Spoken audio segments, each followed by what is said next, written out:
Now, how do I pull this into NetBrain and use it for my no-code logic?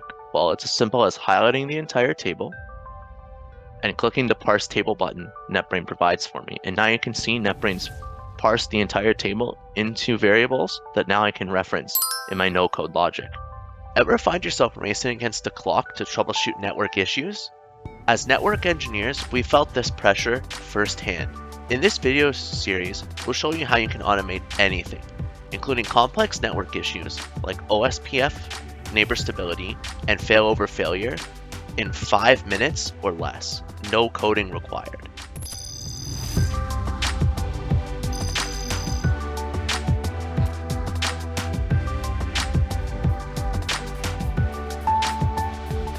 In this video, I'm going to be validating OSPF neighbor states. Specifically, we want to ensure that all OSPF neighbor adjacencies are fully established. If any neighbor adjacencies are not fully established, this could lead to critical issues like suboptimal routing and packet loss and delay. With NetBrain, we're actually able to continuously assess the OSPF neighbor states and view those results from across the network in a dashboard like the one you're seeing on screen, which makes it really easy and gives everyone a very quick at-a-glance understanding of the current state of our OSPF neighbors, and of course any other operational status checks on the network that we want to add to this. But without further ado, let's go to our fresh NetBrain desktop and start the timer and work on this example. Go. Now let's open a new intent and start building. So I'm going to select a device that I'll use as my seed.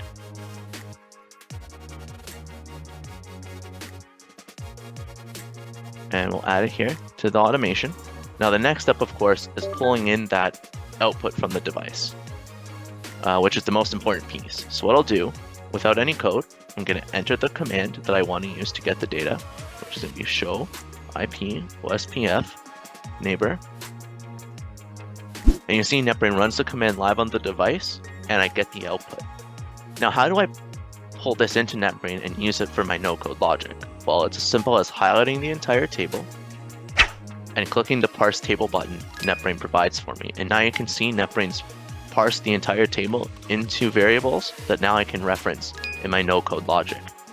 So now let's flip over and define a diagnosis. So I'll add a diagnosis. What I can do here is I'm going to loop through the table because I want to validate every neighbor. I'm going to go ahead and make the table key the neighbor ID because that's going to be different in each row. And now, again, we're going to see no code in action because I'm able to now use drop-downs, checkboxes, and simple text to build my diagnosis. I'll go ahead and I'm going to say if state does not contain full. Now, the reason I do this is because that full keyword in the state column indicates a fully established adjacency. If full is not there, then there's a problem with this adjacency, or very least it could indicate a problem, which we're going to want to look at. Now I'll make it red, right, for an alert, because this is our alert criteria, and I will say OSPF neighbor, and I'm going to use a $sign to pull in the actual neighbor ID that I parsed out is in, and I'll pull in the state as well, state.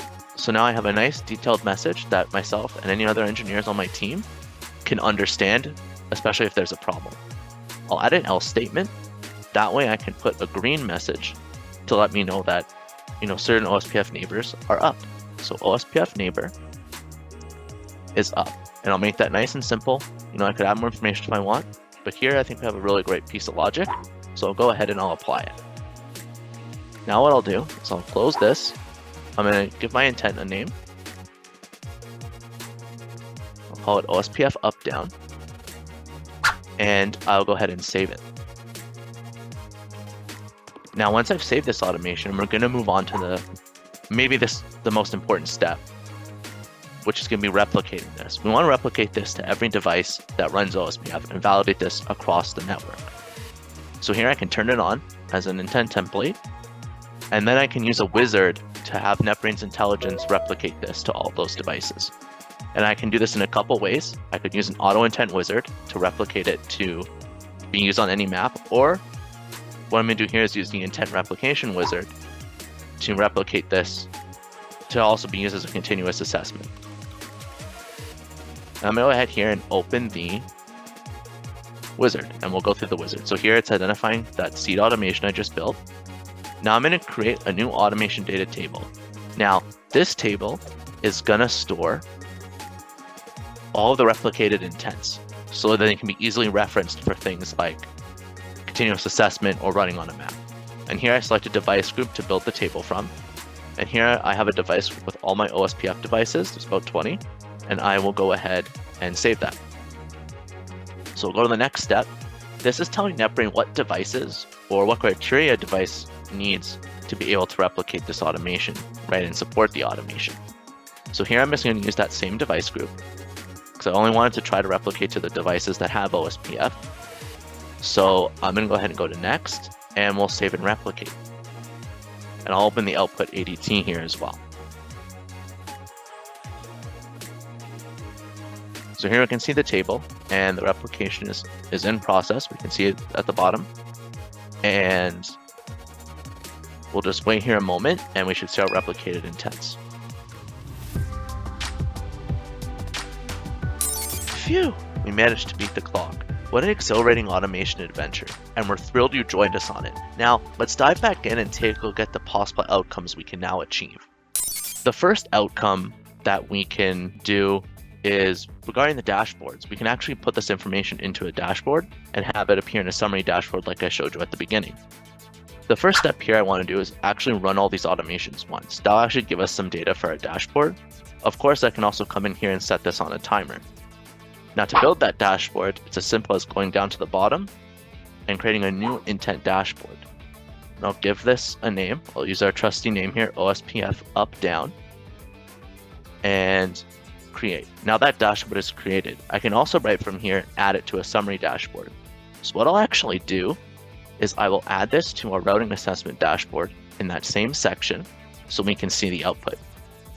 Now before I do that, I want to show you one more potential outcome here, and that's being able to run this on a map. So I can actually come back into here and enable it as an auto intent.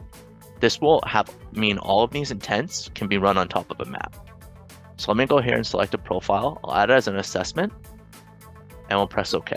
So now what I'll do, I'll go to my map here. I have a map here of my traditional data centers, my traditional network.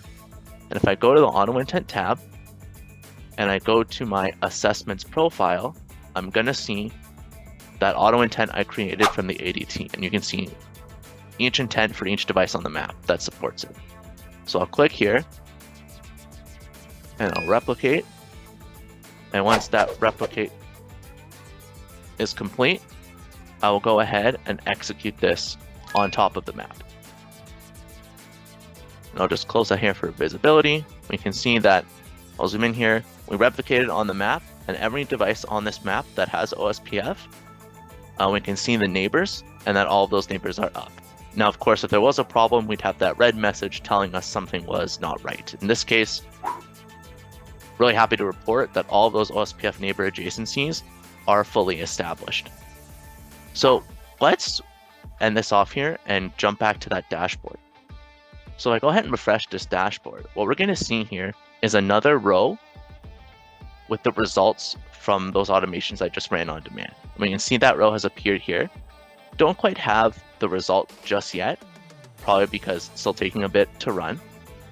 But let's do one more refresh and see if we can get that data. Here we go. I refreshed it one more time and I can see the results.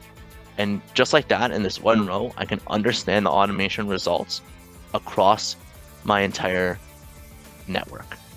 Thanks for joining us for today's Automation Challenge. Before you resume your role as a network superhero, be sure to explore the links in the description below.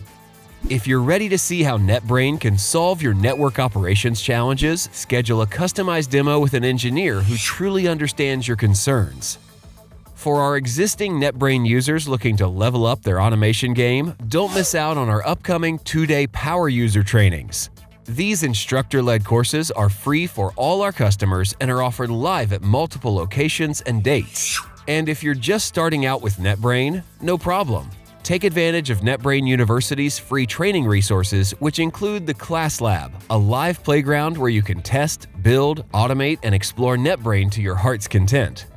Until next time, network automation engineers, stay tuned for our upcoming episode where we'll tackle yet another automation challenge in under 5 minutes.